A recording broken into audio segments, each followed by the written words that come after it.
Pow. This is Robert Hunter. You're watching the Break It Down Show. Robert shaved. I did not, and that's how we get fancy around here. But he's also fancier than me, so I appreciate you coming on. He and I met at a conference where we talked about. This is really relevant because here's the book right here. We talked about the birthday of NATO, and he was a speaker at a thing where I had written something, and we became friends because we talked about NATO and challenges, and it's been great to have you on over the show. Did you actually read it, or are you just showing the book? I'm in the book. Good. You're the only one. You know, one of the things that I love about our connection there, so by writing something, I got to go speak about something, and I got to meet you, and someone who's at the ambassador level or the advisor to the president level got to talk to someone who goes out into villages and hamlets that don't even have electricity, don't even have roads, right? And the two of us, we don't really ever talk. I don't know another ambassador. I know a senator, sort of, right? But the people who set policy, the people who decide the theory and choose these things and try to help manage the US's relationship with another country, we don't often have enough people like me in their confidence because we're all just too busy, right? The system doesn't kind of tolerate that kind of thing.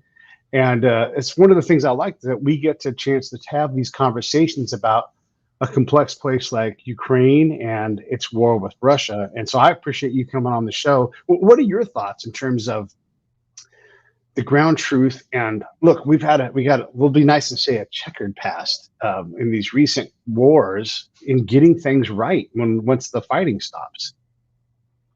Well, you're going to have to break down what your question about the ground truth. I think it is true that it's important to have some kind of interaction with the people actually doing the business. I don't anymore. They don't even listen to me anymore, though I continue to do my writing and speaking and all that. And I often wonder whether this government or other government gets the people it really needs in order to be able to do an effective job in different parts of the world. One, it's a great big place. There's a lot to be done.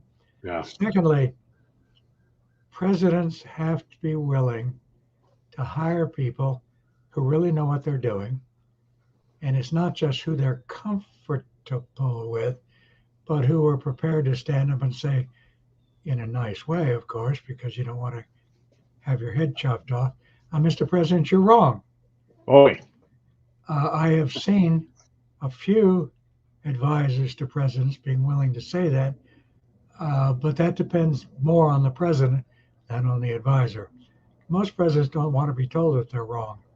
Yeah. And a lot of presidents, and I have to say the last two are in this category, haven't really wanted to have people around who are going to tell them what they had to do and get it right. I would add another element of that too, as the guy who would come in and have to sometimes shoot straight, is even if the boss wants to hear it, the guys around that table don't want to. And so if I shoot straight at Secretary Austin, he's not going to like it, and that's dangerous, right? When when the staff says one thing and you're like, oh, hold on, that is not true, at least not where I was. That creates problems, right? And absolutely, yeah, it's not good for so the boss wants to know when there's problems so that he can deal or she can deal with the problems and provision things. But when you bring problems all the time, that makes you unpopular with a lot of people. Well, the system is supposed to be set up, and in at least 3 national security advisors and 4 administrations, it did work like that. When you had Ford and George Bush the senior with Henry Kissinger was around, and when you had Brent Scowcroft and Big Brzezinski, they themselves wanted to get, quote, the truth from their staff, or at least different views if it comes to that. Right. And then the presidents in question wanted to be told what was going on. Let me get rid of the robocall. There you go. I don't want to buy health insurance. Thank you. How about an extension on your car loan or your insurance? And so presidents have to be willing to do that. Right. But the system has to. I had a rule, which is if a problem is not a, well, there was the famous sign on the Harry Truman's presidential desk, the buck stops here. And it got resurrected in a later presidency. But I used to say in the 3 presidents I worked for that on the back of it in small print it says, and if it is not a presidential quality, the decision better not get here. It should be decided at a lower level. We pay the president to make the tough choices. Right. That's what he or she runs for. At least they have to recognize that, to make the tough choices. Right. And that means people who are going to tee up the alternatives, the background, so the president can make the tough choices. And sometimes we've had presidents and their staff willing to do that. As we go along, your viewers are going to get to know that I'm a Democrat, all right? But the last 2 presidents, in my judgment, who were best at getting decisions made some mistakes, but who was best at it, you would never guess, because I'm a Democrat, they were Richard Nixon and George H.W. Bush. Yeah. Because they knew that they had to get it right, and they were willing to hire people who tell them what they had to do. Later presidents, I'm afraid, haven't, in general, been up to that standard. One of the things, and this is just me talking, I'm asking you because I want you to tell me what you think, but it seems like when our policy people come out of the schools, they tend to lean towards the Democrat side. That's just sort of how that process works. And when they come out, they have that mindset. And when we think about the policies and the approaches to fixing things through State Department, through DOD as a tool, they tend to look at things like, we love co-ops. I'm saying that because I've seen the passion for co-ops through the State Department. And when these things, what are co-ops? Cooperative farming thing. So we'll go out and teach the Iraqis how to farm. We'll go and we'll say, hey, what these Afghans need is a tractor that they're all going to share, right? And we will lie to ourselves and tell us it's working. But Pete is there every day. And so he'll go out to the co-op before, during, and after the whole thing. And when the State Department shows up, and I'm being unfair to the State Department, but they can take it. When they get the performative lunch and everybody's like, this is the greatest thing ever. You get, here, let me show you a picture. You get these pictures where they're like, this is, and if you type in Green Medine, you get these wonderful images. Fred and the farmer, boy, they've really connected.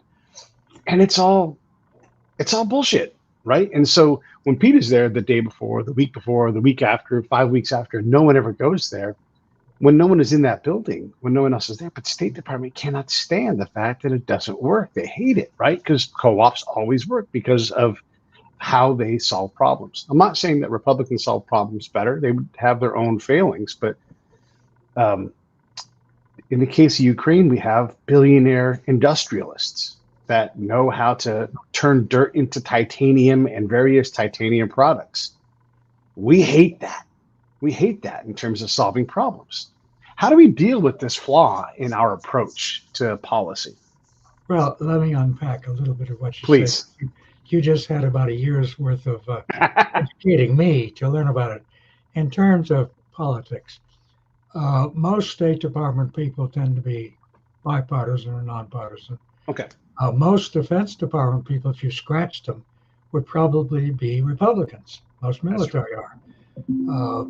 Most people coming out of the think tank community tend to be Democrats. But one thing that I learned, having served, particularly in the Carter White House, when I was the lead person for Europe for 2 years, and then the lead person for the Middle East for 2 years, where we had a tiny staff.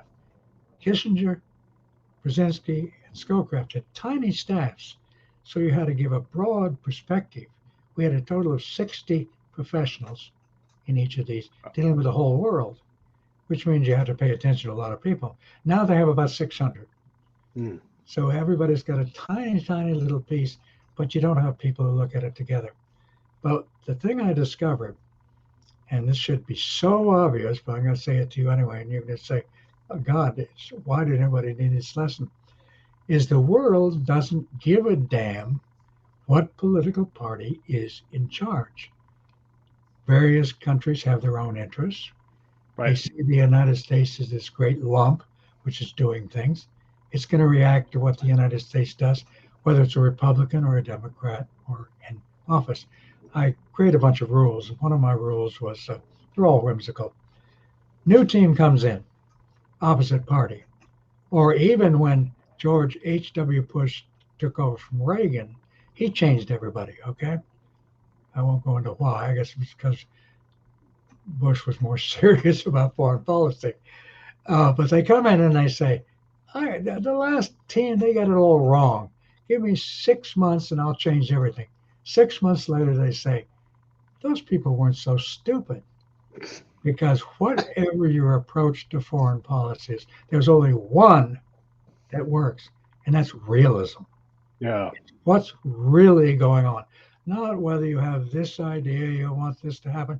Now, in America, we do have this combination that has to be there. One is, let's call it realpolitik. The other is called what we call values. Because among other things, you've got to sell your foreign policy to the American people. So we put in a lot more human rights than some countries do, particularly some of the larger countries. But you got to blend the two, and you got to make the whole work. But you got to, I'm sorry, the default position for every president has to be the reality you are dealing with. You start with that. Now, I also had another rule. I don't want to bore everybody with it. Some people would come in and say, okay, human rights, to hell with it. Throw it overboard. I said, no, wait a second. Maybe at the end of the day, you're going to have to sacrifice a value, human rights, for realpolitik, but you only do it at the end when you absolutely have to. You keep it in the mix. It's part of being American. It's part of being able to sell a policy. It's part of dealing with, particularly in Western Europe, which many of those countries have a greater value-based foreign policy than we do, partly because they don't have to exercise a lot of power. You'll find that, for example, in the Scandinavian countries and the Benelux and that sort of thing. Right. As opposed to the British and the French, who are really very hard-nosed about foreign affairs and always have been and always will be. More like we are. So let me go back a little bit to my long thing that we talked about. When we do pick the wrong policies and then go back to the next country and pick it again and pick it again. Look, let me say this in a different way. Yeah, earlier this week, maybe it was last week, Secretary Clinton, it's like, hey, we've got our Reconstruction for Ukraine project launched now. Secretary Clinton? Yeah. And there's no Secretary Clinton right now. Well, no, but I'm giving her the title that she, reached. So yes. Oh, okay. Hillary Clinton. You mean what she's saying is somebody outside of government? Sorry, go ahead. Right. So I'm just giving her that. She's been that title. So I'm giving her. Yeah. I don't know that she's earned the right to do that again. I mean, it's at some point we have to find a different approach. And this is not because she's. What has she been saying that I'm responding to? Well, she's got launching this initiative to reconstruct and be part of the stabilization of Ukraine post-war. And my question is how many times do we get to try this again? We've seen so much of this failure in the last 20 years. She's part of that record. President Biden's part of that. The whole crew right now inside the White House is part of that. It's a lot of failure on these people's resumes. Why are we? Do they deserve the benefit of the doubt again and again and again? Or at some point, do we just say, you guys got to slide aside and let's try something else? I mean, what lessons have we learned?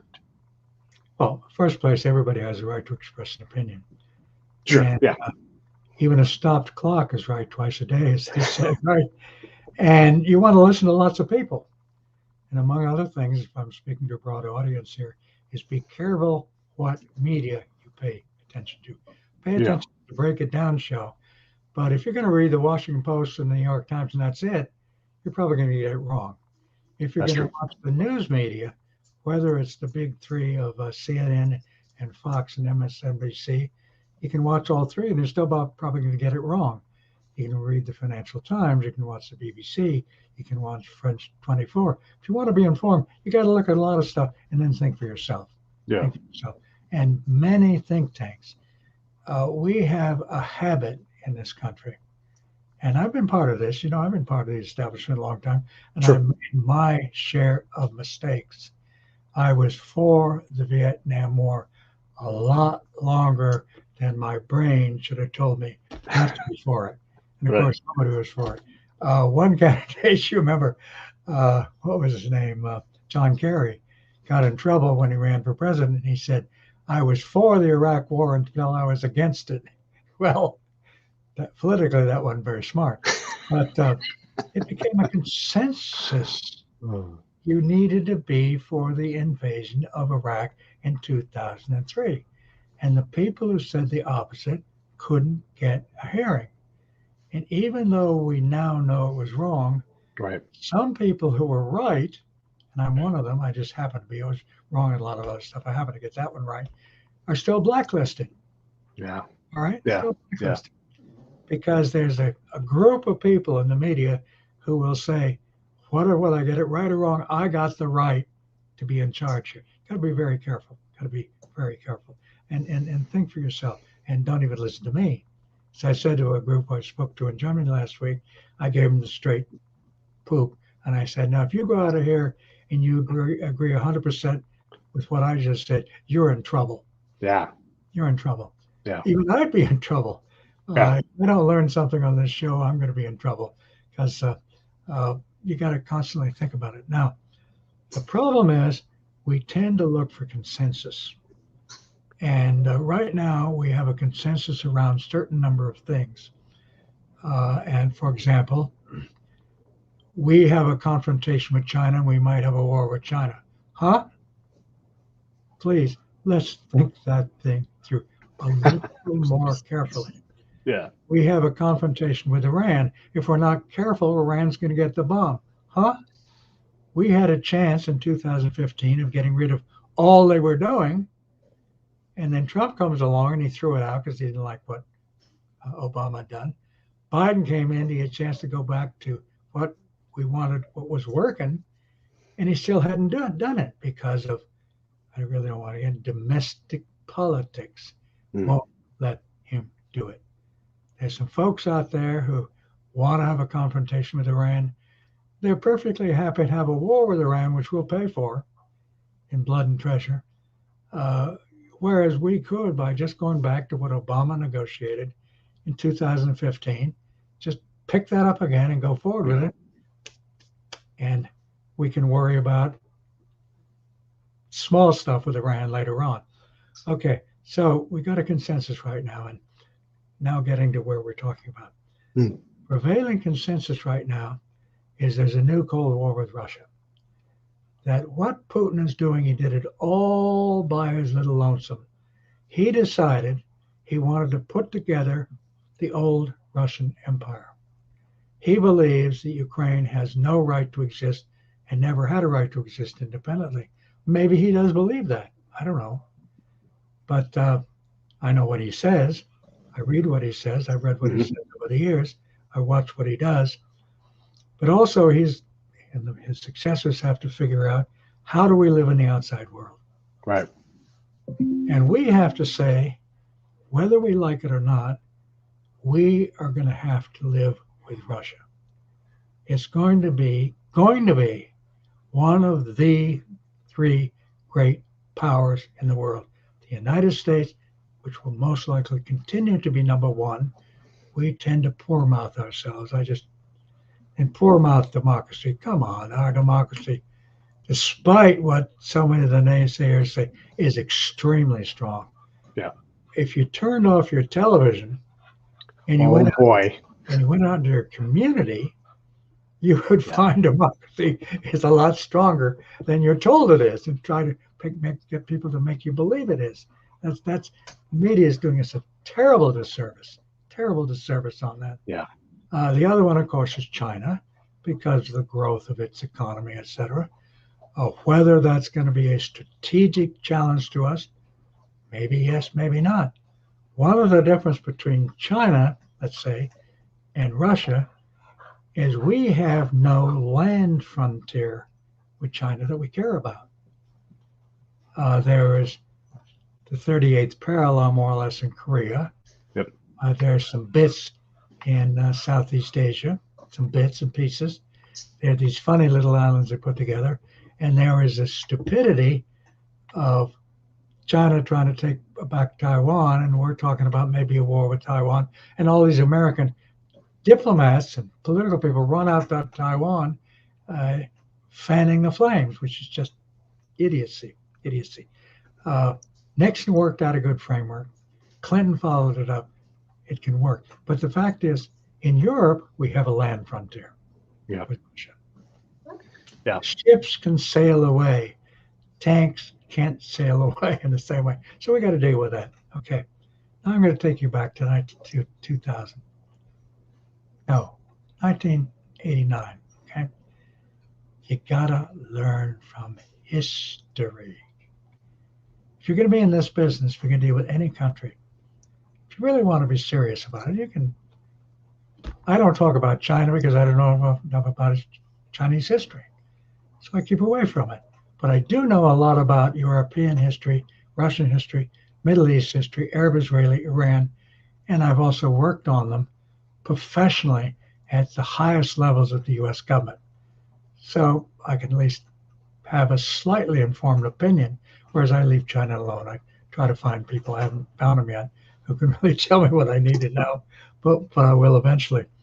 1989, the Cold War is coming to an end. The Russian Empire lost.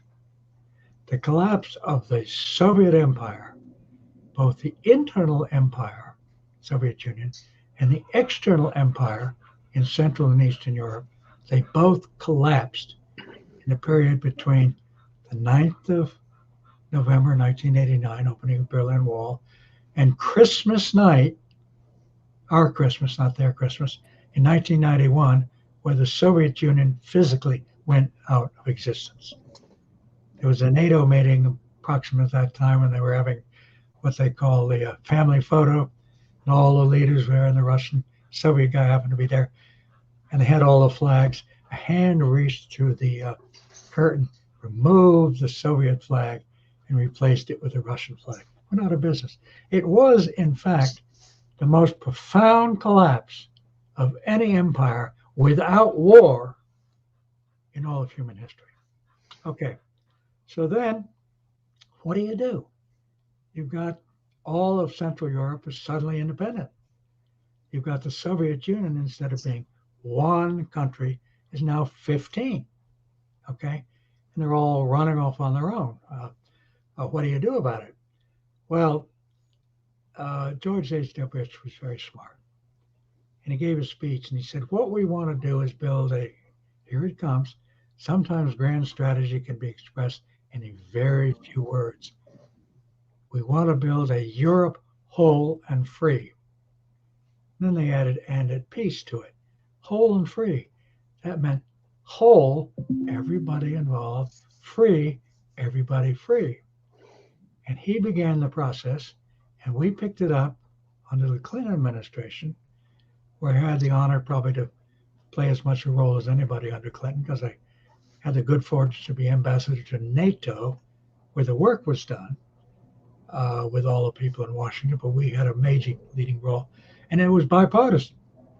One thing about NATO is maybe almost uniquely in American foreign policy, it's always bipartisan. Always bipartisan. There's a little tinkering here and a little tinkering there. People say that Trump is anti-NATO.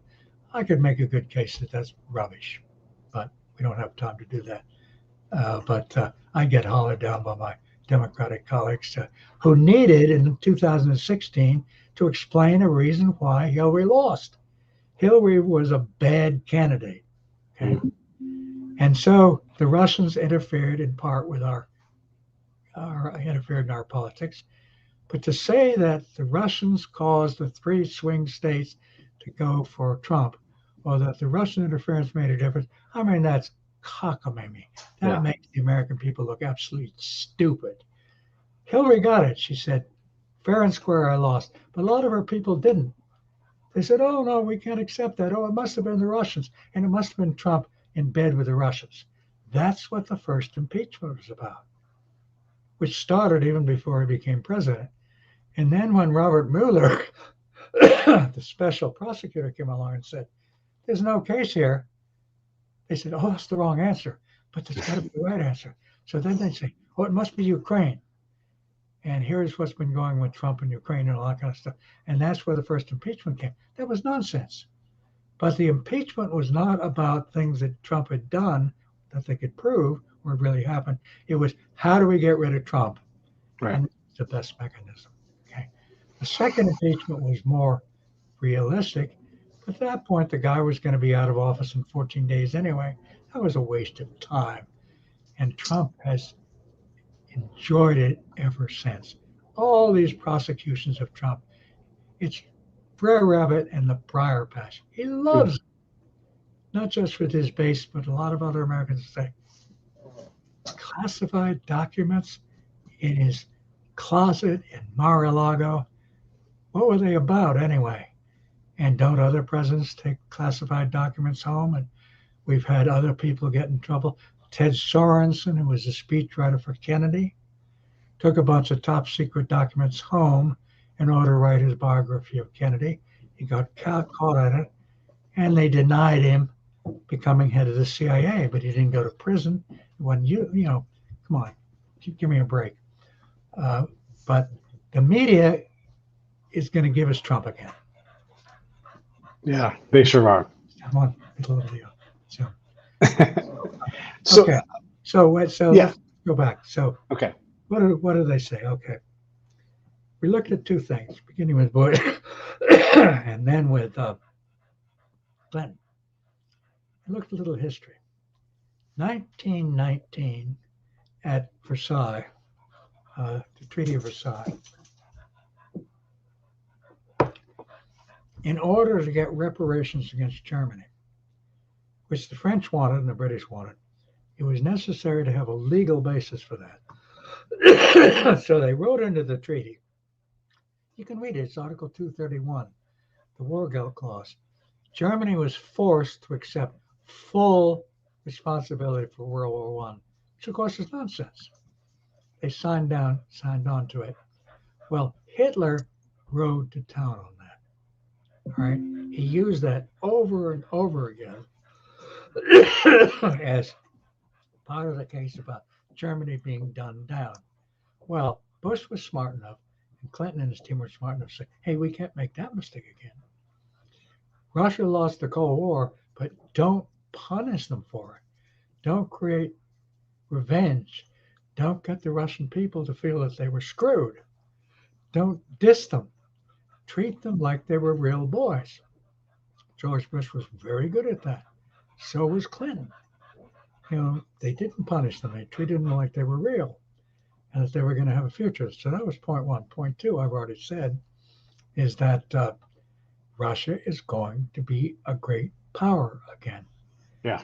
At the time, we used to joke it was Guatemala with nuclear weapons, but at some point, it's going to be a big power again. It's already become enough of a serious military power to do what it's done in Ukraine. Obviously, it fell far short of what Putin would like to be able to do, but it's not nothing. No. At some point in the future, we're going to have to deal with them. Do you want to deal with them? People feeling total revenge? And trust me, the war in Ukraine, whatever you get told, is largely popular with the Russian people because they know what was done to them after Clinton, mid-Clinton, and later on, in which a lot of things were done to push the Russians away. We brought them together at the beginning of the 2000s. Let me give one of the most important things to show that Russia we were going to reach out to them and be good to them. We got them in Partnership for Peace, and there was a NATO-Russia Founding Act. Look it up. May the 17th, 1997, signed at the Élysée Palace, 19 areas of cooperation, whole bunch of principles. It's an amazing document, the NATO-Russia Founding Act. To balance that, we came up with a NATO-Ukraine Charter because we knew that Ukraine could not be allowed to be in the Russian sphere of influence, but it also couldn't be put into NATO, where it would be a constant telling of Russia, you don't count. That is a threat to Russia. I've got a dog now, too. Yeah. So that was the NATO-Ukraine Charter, which I negotiated with the Ukrainians, all right? Yeah. Okay. And still extend. In fact, what they did at the Vilnius summit, they came up with a new arrangement with the Ukrainians. It's the same thing we did in 1997. Same thing, a few different words. Okay. So let me give you one of the big things that happened. The Bosnia War finally came to an end in 1995.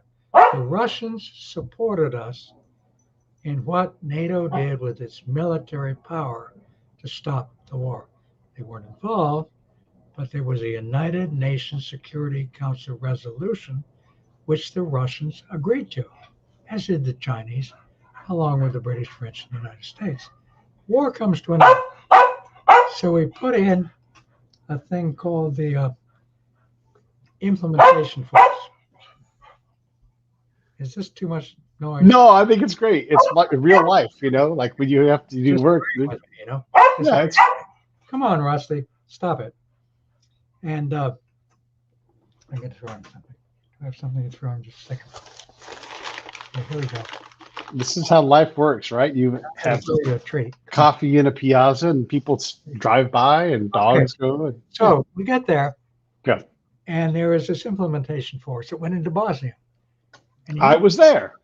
you were there, okay? Since the war ended at about the 2nd of September 1995 to today, there has not been one combat fatality. Not one. It's held. After 200,000 people died in that war, since it stopped, not one casualty. It's worked. Remarkable. Okay. Yeah. So we put this thing together, which was going to be NATO-led. The Russians came to us and said, we'd like to belong to it. And when I was NATO ambassador, it was a meeting in my office. We had Bill Perry, Secretary of Defense. We had Grachev, the Russian Minister of Defense. And the Supreme Allied Commander of Europe, heading all NATO troops, American general as always, who was George Dowan. And Grachev said, I want to be part of this thing called IFOR. I want to send my great troops. I remember what happened on the Elbe in 1945, where it was just us and you, the defeated Germany. Being part of IFOR will show my people we are still taken seriously as a big boy by the United States, which is a lot of what it's about, which we've been doing on all these things. But, he said, I got a problem. I can't put my people under the command of NATO. Oh, come on, I can't possibly do that. So Jalman got out a chart, big chart, military level charts, and the charts drew like this. He says, here is the NATO command going down to the IFOR command, which could go to Russia. Okay. Here is the US European command, totally American, which would go down to IFOR and could go to Russia. He said, now what I suggest, instead of NATO commanding Russian troops in IFOR, it'd be the US commander commanding the Russian troops in IFOR. Grachev said, of course I can do that. That puts me in the big game. It's not NATO, it's the US commander. That's fine. The great trick was, it was the same man. Yeah. SACEUR was George Jalwan, NATO.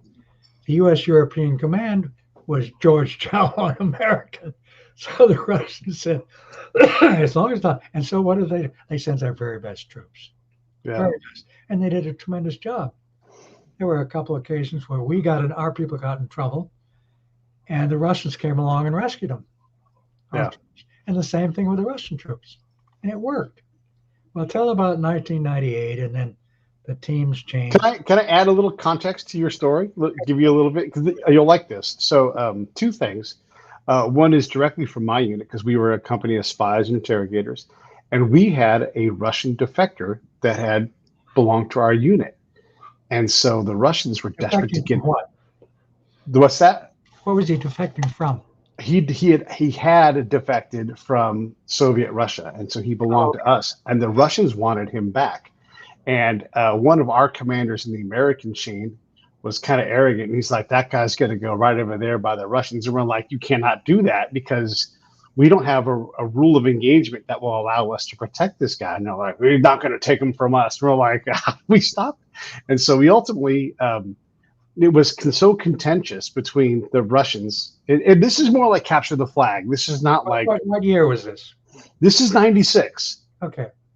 And so ultimately what we had to do was we had to send our Russian home to America because it was untenable because there was at that level, at the ground truth level, there was enough contention there. And the commanders were, jockeying for like, who's like the tougher guy. And again, it's capture the flag. But if we had lost control of that guy, now all of a sudden you're involved, because like, how do we get this American back who, So there's that, and I don't know if you'd ever heard that story. And then Philip Ingram, who's story. Yeah, it's great. I was at NATO, and you never picked up the phone and said, "Robert, I want you to know something." Yeah, I didn't know the story. You have to hear from Eric Kleinsmith, who was my commander, and then there's another one from Philip Ingram, who's he's a British guy. He was saying, "Hey, one of the things is that the Russians wanted to show off their intel capacity. So as we were all rolling into position." From his telling, the Russians rolled in ahead of us in the order of battle because they had collected on when we were going to arrive, and they wanted to be the big dogs, so they showed up early. Like, haha! Yeah. And so that was part of their establishing their like their dominance in the area in terms of how we all saw it on the ground. And just one of those funny things when you let units all play in the same space, we're still competing. And it's like the Russians like, yeah, we have intel sources and we know when you're going to arrive. We know when you think we're going to arrive, and we're going to arrive 2 days early. And so they did a little bit of just again, it's just gamesmanship. But these things are all part of the great game. That's why you talk to one another. Yeah. People may not know that in Syria today, the United States Air Force operates. Okay, the Russian Air Force operates today. How do they keep from running into one another? They talk to one another. Yeah, it's called forced deconfliction. The American commander calls the Russian commander and say, "I'm about to do this," and he says, "I got you. I'm about to do that. I'll keep out of your way." Yeah. Now, if you want to have a war, you ignore it, but if you don't have a war, that's what you do. Now, I got to get on to what happened because, please. Bottom line, there's no excuse for what Putin did. Okay, but beginning about 1998, the people in the United States who understood those two principles, don't repeat the Treaty of Versailles, you're going to have to deal with Russia in the future, left the government. Okay, and they started doing things. For example, they went into Kosovo without a UN Security Council resolution, okay, which was the intervention in a sovereign country by NATO. Okay? Or maybe we had to do it. We abrogated the ABM Treaty of 1972. Who needed it anymore? The problem was the ABM Treaty was one of the few things that the Russians could say, we're in the big leagues. Then we put ballistic missile defenses in Central Europe in Russia's backyard. Why did we do that against Russia? No, of course not. They were too puny and the Russians knew it, but it was in their backyard. Why did we put them in there? Because we were worried about, listen for it, North Korea and Iran. Missile defenses in Europe against North Korea and against Iran that doesn't either have the bomb or the missiles. That was nuts. Right. We also quit the Intermediate Range Nuclear Force Treaty. The Russians quit the forces in the conventional forces in Europe treaty. Russia did a lot of bad things too. We're both doing some things that were bad, but the real problem came up in 2008. This is the one that really was the bad thing, when things were getting bad then anyway, but still like salvageable.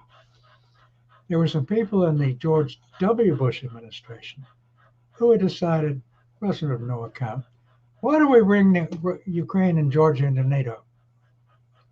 Well, everybody with a brain understood that that would be used, even though we're Pacific, we're not going to cause any threats, but that's going to get used by the people in Russia who don't want to work with the West as an excuse to say we're being surrounded.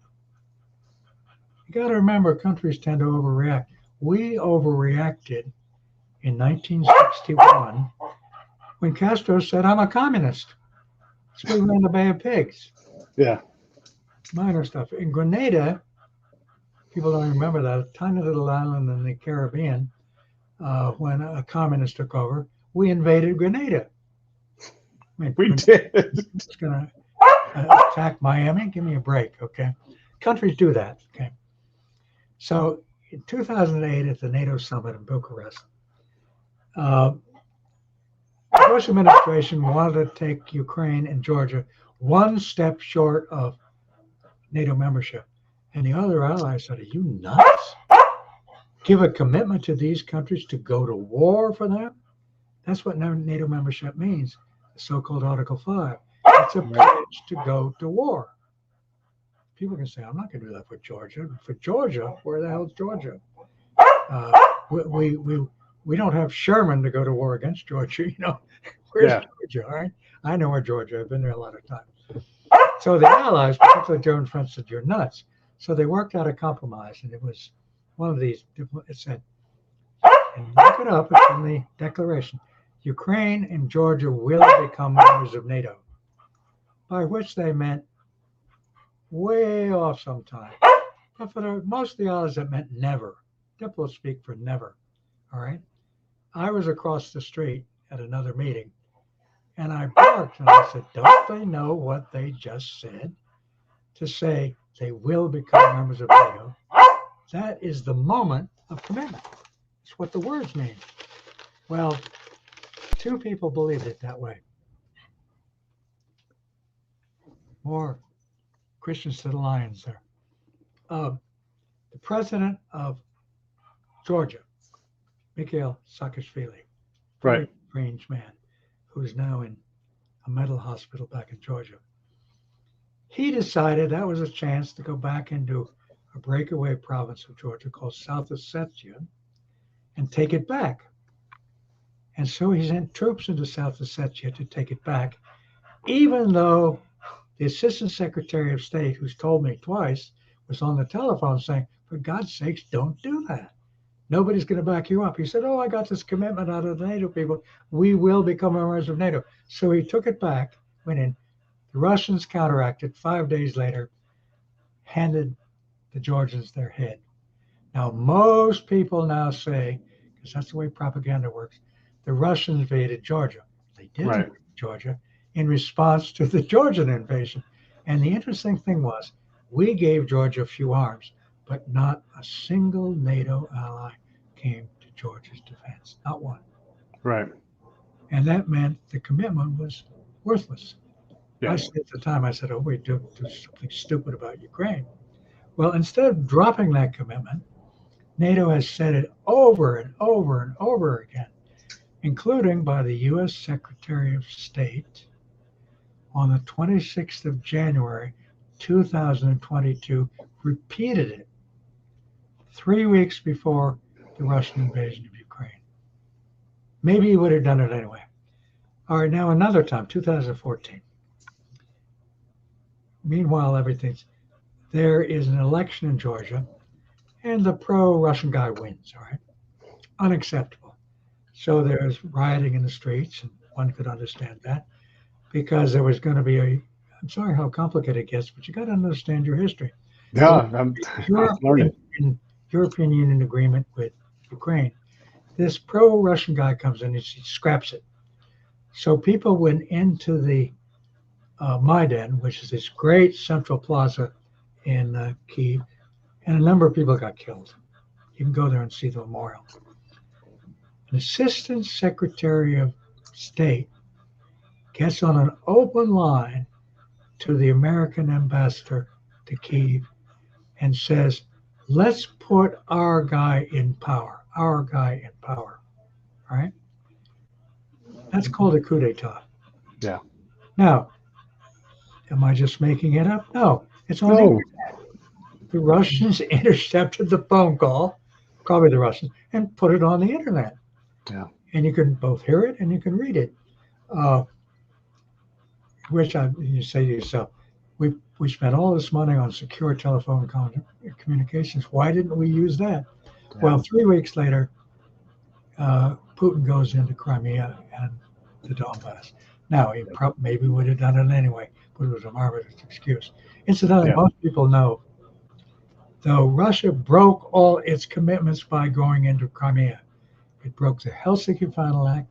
It broke the 2004 commitment, United States, Britain, and who was the third? Russia, so that Ukraine would give up its nuclear weapons. China and France did it in exchange for an absolute guarantee that nobody would attack Ukraine. Also happened with Belarus and Kazakhstan. Ukraine gave up its nuclear weapons, okay? So by going into Ukraine and the Donbass, Putin broke that commitment, all right? There's no question about that, the violation of the commitment. Well, of course, Crimea was only accidentally in Ukraine. During the Soviet Union, it was part of the Russian That's right. socialist republics and all that kind of stuff until 1951 for a variety of reasons. Khrushchev was in power, he was a Ukrainian, but there were also some internal reasons. Right. They transferred Ukraine from the Russian SSR to a thing they called the Ukrainian SSR, okay, which existed. Soviet Union collapses, and suddenly Crimea finds itself in Ukraine, quite by accident. Yeah. Even though it is almost entirely Russian speakers. And the Ukrainians, instead of doing the smart thing, said, you're part of Ukraine now. No Russian speaking, no Russian education, no autonomy. You got to just speak Ukrainian. We're not going to give you any way to have any autonomy, which was stupid. Okay? They could have bought a lot of things by saying, you want to speak Russian as well as Ukrainian, and so what? Be my guest. But we will give you some autonomy like is done elsewhere, like is done in Belgium. Yeah. Belgium has 5 levels of government because they've got 2 languages and 2 peoples there. So they have 5 levels of government. So, I mean, that region is called the Benelux for a reason, right? It's a bit of a soup over there. well, you have to kind of combine things, Belgium itself is a soup, but that's right. They make it work, just like Canada makes it work, right? Yeah. I want to ask you this. I don't want to run out of time, if you don't mind, unless you want to finish. Well, let me just finish the point. So we have a situation that nothing justifies what Putin's doing. Right. But we have to find a way to move this war to a point where both sides will be willing to negotiate, and the grounds for negotiation are pretty clear, and I can go into them if you want. They're pretty clear. It doesn't require a slide rule and some bright Einstein to figure out. It could be done if both sides were willing to negotiate. But right now, neither side is. Yeah, right. And you want to think that they're running out of people, but there's a lot on the line, and so they'll find more people, right? Because they're not, there's a lot on the line. One of the things I'm wondering when you put your ambassador hat on or your secretary of state hat on is as we know, a lot of the infrastructure is tied together. No matter what we do, we need a Russia that's strong enough to control its assets and borders. The last thing we want is, somebody further weakening Russia and getting a hold of nuclear weapons. We need Russia to be stable enough. Also, we have all of these industries that help to stabilize Eurasia. And we love to denigrate people who are successful in business as oligarchs, but a lot of these people are good at business and complex businesses that we need. So when you're looking at how do you repair, these guys all grew up together. All of these people who are billionaires and multimillionaires and do business together. You know, it's like when Zelensky's like, these guys are all corrupt, except for the arms dealer. I got to have that guy because he knows all the Russians who have all the arms that we need. So we're always trying to figure this out. How do we deal with the fact that these guys all came up in the same system? They all figured out how to make money in the same system. They're going to have to work together, and we can remove these people who are experts. But we did that in Iraq, and we got people. We took all the people that graduated from the London School of Economics and other great places. We're like, get out of here, I did. persona non grata, right? Yeah. How do we manage the economic? Because Ukraine has plenty of industry, right, to succeed. And if we get out of their way, they're going to be all right. The corruption part, I don't know if we fix that. I don't know if it matters. But we're desperate. We're desperate to not get this right, I think, as Americans. You started this by talking about reconstruction.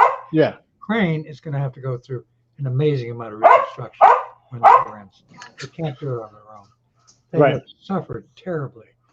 I sometimes refer to this, let's go back in history, like it's the second battle of the Somme, which was in the spring of 1916. 6,000 people died, all right? Right. But it was in France, and all the civilians who got killed were French. In this particular war, all the civilians are getting killed are Ukrainian. Yeah. There's going to have to be massive reconstruction. The Ukrainians are very talented people. And given half a chance, once the war stops, they're going to be able to do it. Right now, there's really one person who has to be persuaded, and that is Vladimir Putin. He is the bad guy. Yeah. Now, let me tell you one good thing that Biden did from the beginning. He said, we can't have a war directly with Russia. American people don't want it. Right. It's not worth it. Can't have another war. Can't have a war with Russia. That'd be stupid. So what Biden has done since the beginning is he limited the supply of weapons to Ukraine just enough to defend itself and get back some of its territory, but not enough to take the war into Russia, number one. Right. Number two, people are going to find it hard to believe what I'm about to say. There is now a tacit agreement between Bush and Putin, the United States and Russia, that Russia will not attack a NATO ally, which has a NATO strategic commitment, and we will not let Ukraine take the war into Russia proper, other than a little bit here and there. Yeah. Now the Ukrainians, for their part, and I might do it for Ukraine, all these drone attacks in Moscow and all that stuff, trying to provoke Russia attacking a NATO ally in order to widen the war. But Biden is saying, I'm not going to do that. Yeah. I don't want a war with Russia. We don't want, the American people don't want another war. They don't want one of the war. We don't want the war we're already getting. Yeah. But the question is, are people thinking in our government, thinking forward, how do we do the long term of dealing with this pariah state with all of its war crimes? Right. Putin is a war criminal, no question about that. How can you have to wait until he's gone? How long will he be? We can't get rid of him. How do we stabilize things there or see it stabilized? Get on with the business of saving, helping to save the people of Ukraine who deserve it, who've been amazingly courageous. But the tactical situation, which I think Biden is handling quite well, needs to be fed into the strategic situation for the future. And I don't know if that's being thought about. But there's one guy who's got to change his mind, and that's Vladimir Putin. Yeah. How to do that, I haven't a clue. Yeah. Well, I mean, I think the most obvious way is that his heart stops beating for a variety of reasons, right? Because it's just, if he because he is a war criminal, he's got to believe that he's not going to be held to account. And I don't know how. Any replacement for Putin Yeah. is still going to have Russian interests at heart. Yep. Maybe cut a deal. It's going to have Russian interests at heart. That's right. Of just lying down and rolling over the way a lot of Americans from late Clinton until now believe it can be done. It isn't going to happen. No, I think that'd be the great thing if Putin would suddenly decide to take the Kerensky chair at the University of at Stanford, which Kerensky, who was the Russian leader before the Soviets came in, went to the Hoover Institution. Probably didn't know that. So there's probably a chair there for Putin if he wants it. Or he could also take the Prigozhin chair and hop onto a Learjet. Pardon? He could take the Prigozhin chair and hop onto a Learjet and find himself in a flat spin. You know, I mean, it's very dangerous to be Putin right now. Very, very dangerous. And I'm not advocating the harm of anybody. I'm just saying that he is living a dangerous life, and his dossier is on a lot of people's desks. But in the West, we have to continue to show sufficient support for the Ukrainian military effort, which is getting weaker by the day. Yeah. Certain Slovak wins, he'll stop support. The Poles, who are always like Poles, have said we're not going to help Ukraine anymore because they're sending their wheat transshipment through Poland, which because the Russians have blockaded some.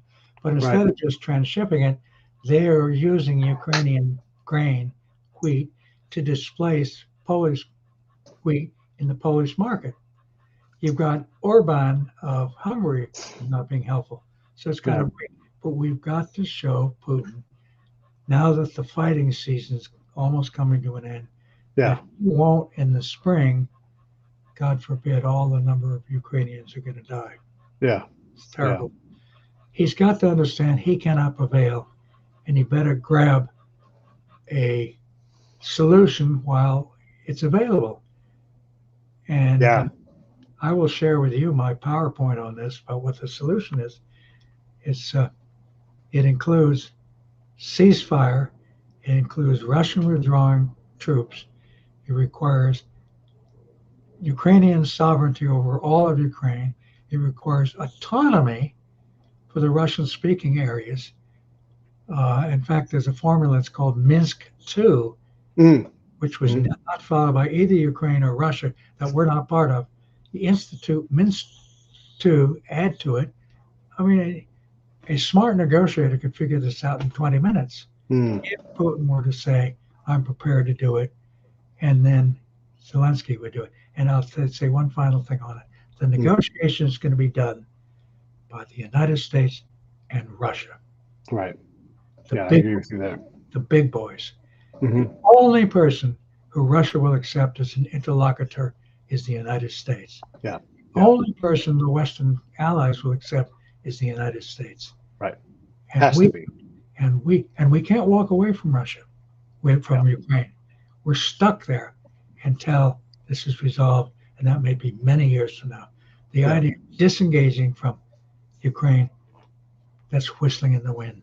No, I agree. And Zelensky is as great as he's been in his role as this, his role is limited, right? When you have to go to another country's Congress to go ask for help, the people that give you that help are the ones that are going to negotiate the end of this thing. And you get to be part of it, but you're not going to be at the big table with the big decision. If I was Zelensky, I'd do exactly what he's been doing. No, right. That's what he gets to do, right? That's like he's working within the scope of what he gets to do. What he's doing. And he has been an extraordinary leader. He has. And, I want to ask you one more thing. This is a little bit different, but I'm curious what your thoughts are. And it's challenging, right? Because we have these think tanks, and the Atlantic Council troubles me because it, in some ways, is the academic voice of a lot of the State Department people. They go back there and they speak, but they speak out in favor of different Arab Emirates, and the Arab Emirates oblige them or pre-oblige them with money, and they speak out internationally. They write about that. different Ukrainian businessmen, oligarchs, you can decide, they fund the Atlantic Council. And so they have this openly compromised relationship as they write these position pieces and academic pieces. And again, when I look at our record the last 20 years, and I see the positions they take, and I see where the money comes from, I just don't sit comfortably with their advice. Look, I have a lot of people on this show that disagree with each other, and you all are very smart, right? And I don't mind dissent. But when it's funded by Pinchk and Shell International and all these different corporations, right? The Clinton Foundation, for example, who's pushing very hard and doing all this stuff. Right. Recently wrote a long column from when he was in Ukraine at a conference funded by Pinchk. Right. Which he never mentions. Yeah. What the guy's position is. Incidentally, I won't just pick on the Atlantic Council. There are a lot of think tanks out there. I'm picking on them, but you're right. It's very common to have these conflicts of interest, right? I never should take foreign money. Right. And I know a lot who do, and they should never, never do it. The president of Brookings, who I won't name, had to leave because it was taking foreign money. And there are lots of others do. A lot of the Iranian opposition people take money that comes from other countries, which I could name, but I'm not going to name. And some of it may be U.S. quiet money as well. There are a lot of smart Americans out there who are not getting a voice. And I like to think I'm one of these smart Americans. I can name about 20 others who would say maybe even better what I just said. Same kind of thing. But we can show up on the Break It Down show. Yes. We won't be on Meet the Press. We won't be on Face the Nation. We won't be on the primary media. We won't be on the News Hour. The News Hour, which during the invasion of Iraq was hard over for the invasion. Okay? We were. Okay, fine. I don't know why they did it, but they did. They never said, I'm sorry. But there are people out there who can keep the debate going so that the average American who's interested will have sources of information. And most of what I'm contributing today is not Hunter having a line, but Hunter recommending a method to get engaged. And Pete, I'm going to get in trouble, I'm sure, with some people. You were what I call as an honest man. An honest man. That's what I'm trying to be. Yeah. Yeah. And there are a lot of honest people out there, but there are a lot who aren't. Or who think they are, but want to get jobs in government, want to get access to the media, want to get a place in a major think tank. And they know to get these things, they have to go with the flow, to go along in order to get along. Yeah. And people, unfortunately, who are the counter thinkers, right or wrong, are to a great extent excluded from the debate. Right. And so the average person watching television doesn't even get a chance to see what the alternative is. It's tragic. Yeah.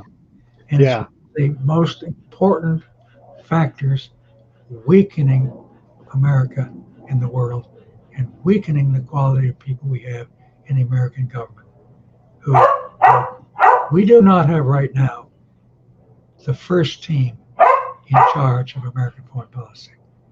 We certainly didn't under Trump. We certainly didn't have George W. Bush. We did under G.H.W. Bush, part of for Clinton. But since then, and we did a little bit under Obama, but not recently. We don't, and that you can't afford not to have the first team.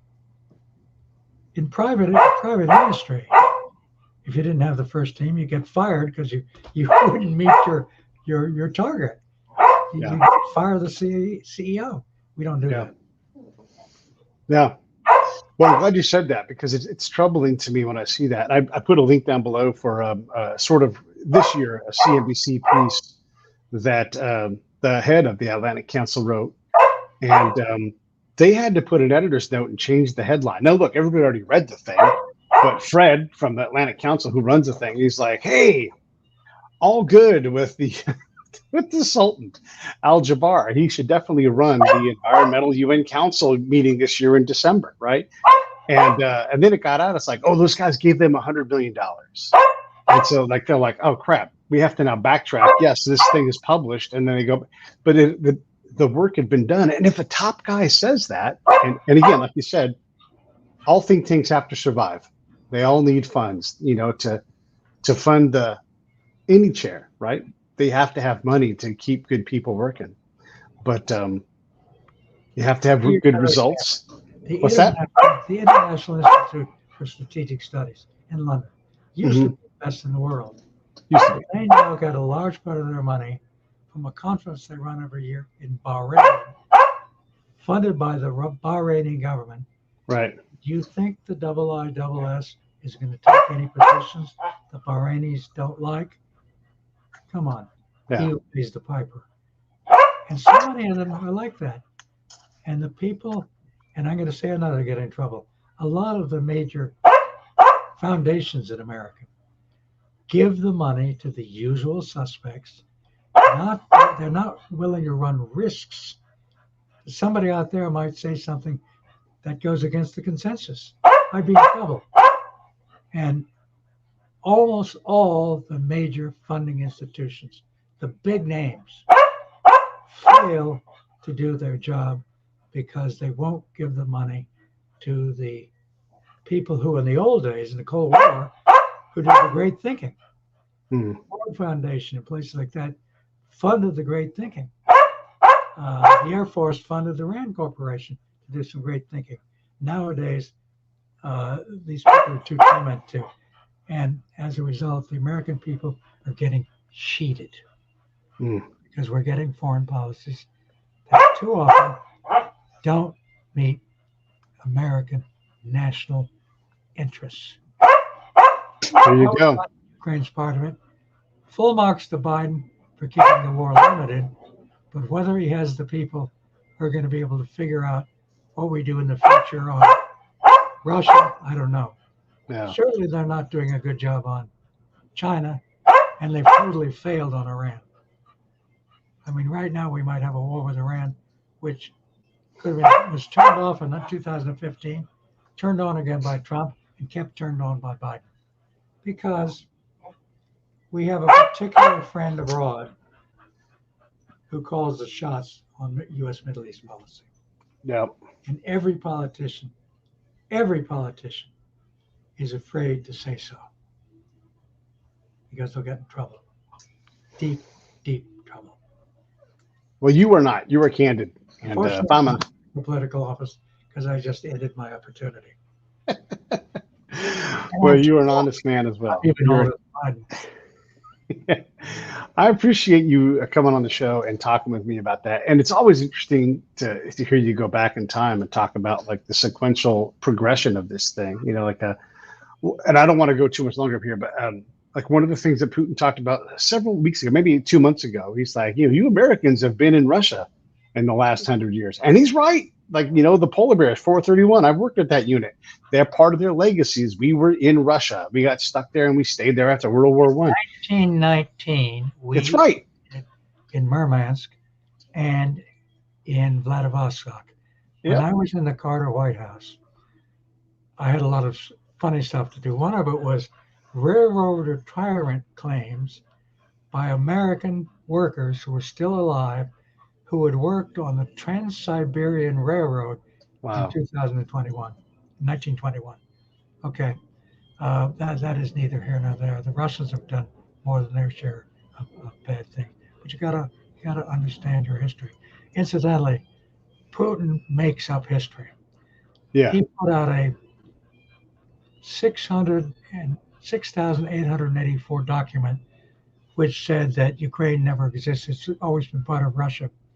I read it, and the first 90% of it, I'm confident Putin never read.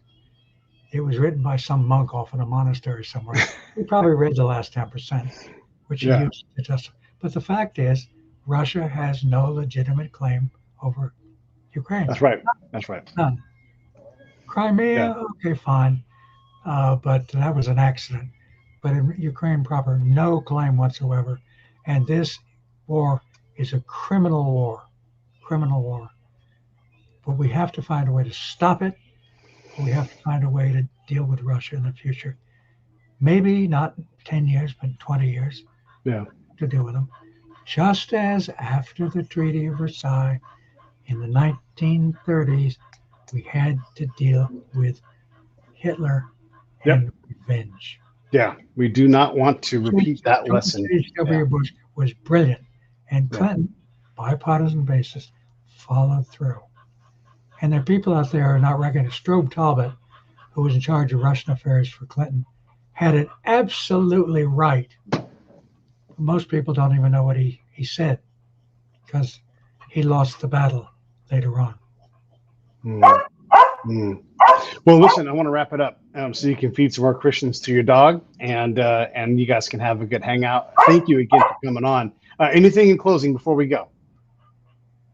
People should give money to the Break It Down show if you need it.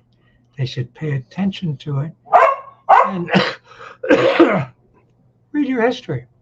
Yeah, read your history. Listen to a lot of people. And remember, if you ever deal with another country, the first thing you have to know is its view of its history, its view of its culture, its view of its interests, because they matter. That's true. And if we don't get that right, we're going to be babes in the woods. That's how we got Vietnam. It's how we got Iraq. It's how we got Afghanistan. And it's how we're going to get the next problem we don't pay attention to.